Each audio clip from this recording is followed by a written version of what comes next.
Bonjour à tous, on se retrouve pour une nouvelle position avec le trait pour les noirs ici. Bien sûr, il est temps déjà de chercher la combinaison, c'est bien une combinaison, euh, à partir de cette position et je vous invite à le faire évidemment. Peut-être que maintenant je vous dirai plus à quel moment mettre la pause, il faudra simplement le faire au départ. Parfois, il y aura peut-être des coups à trouver hors dehors, mais vraiment là, c'est au début qu'il faut chercher, évidemment, les coups. Donc, puisque vous avez peut-être trouvé, ou alors vous voulez un indice, peut-être, évidemment, cherchez bien les coups forcés dans cette position avec les noirs. On a, qu'est-ce qu'on a? Dame tour et fou de chaque côté, on attaque avec le même nombre de pions, 5 pions. On a un bon fou bien placé sur la diagonale du roi blanc ici, la tour devant, la dame qui pourrait intervenir, alors le seul échec de la position d'ailleurs, ici échec, et le problème c'est que peut-être il y a la tour qui va couvrir, donc ça se calcule évidemment.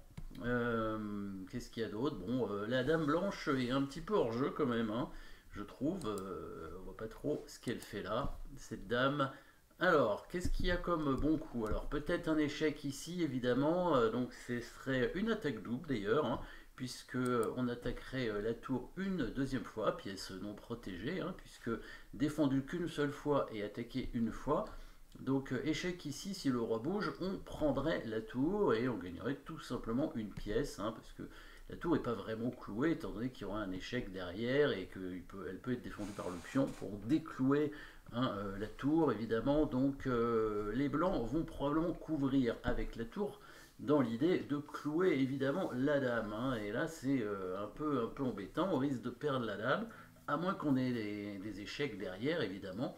On a un échec avec la tour bien sûr, on pourrait prendre la tour aussi avec la dame avant de faire échec avec la tour, à voir si ça vaut le coup ou pas, si on a mieux que l'échec perpétuel, c'est pas sûr.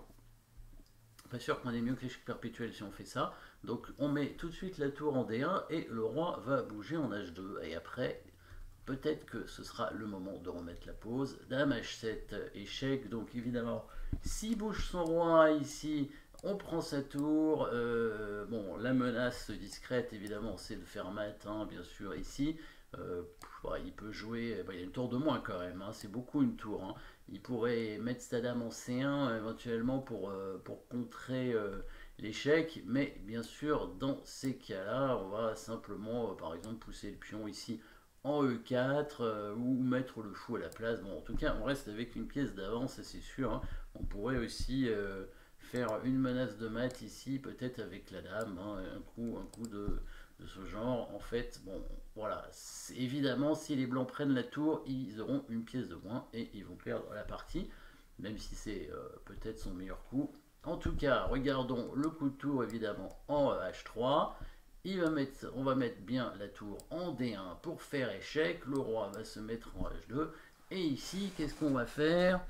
C'est là, il faut mettre la pause une nouvelle fois. Si vous n'avez pas trouvé depuis le début, toute la vraie, donc le mieux c'est de trouver tout depuis le début évidemment, mais on peut y aller petit à petit, sachant que ici, il y avait, je pense, un échec perpétuel. Si on prenait la tour comme ça et qu'on faisait échec double, on pouvait refaire échec comme ça, et là, on faisait échec tout le temps, donc on avait la nulle en fait. Alors, je pense pas qu'on est mieux, parce que si on fait échec ici, il va venir là, il n'y a pas de mat. On peut prendre ce pion. Oui, on peut prendre ce pion, il ne peut pas vraiment couvrir, il va bouger son roi, et puis on n'aura pas mieux que la nulle, on a quand même une dame de moins, donc ici on n'a pas mieux que la nulle. Donc ça peut être intéressant en se disant, bon j'ai au moins la nulle si je vois pas toute la suite.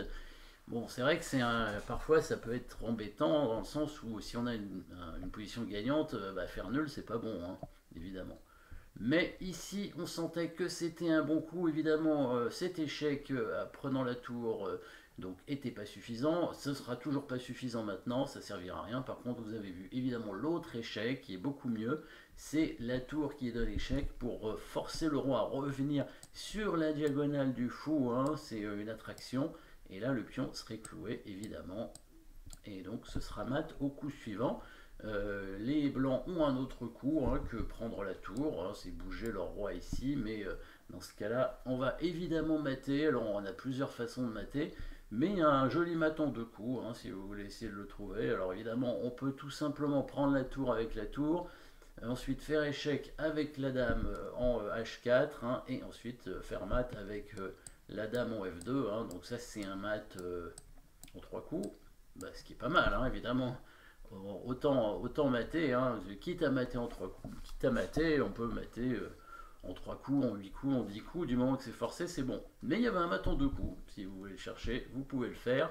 Voilà, la dame qui va se mettre en H4 tout de suite, petit échec avec le rayon X, hein, la tour qui protège la dame à travers la tour blanche, et c'est le petit pion qui va faire mat, hein. Il y a bien plus de cases pour le roi, un joli mat final assez esthétique. Voilà, petite combinaison, pas trop compliquée, mais quand même, hein, il y avait de quoi faire dans cette position. Merci d'avoir suivi cette position et à très bientôt.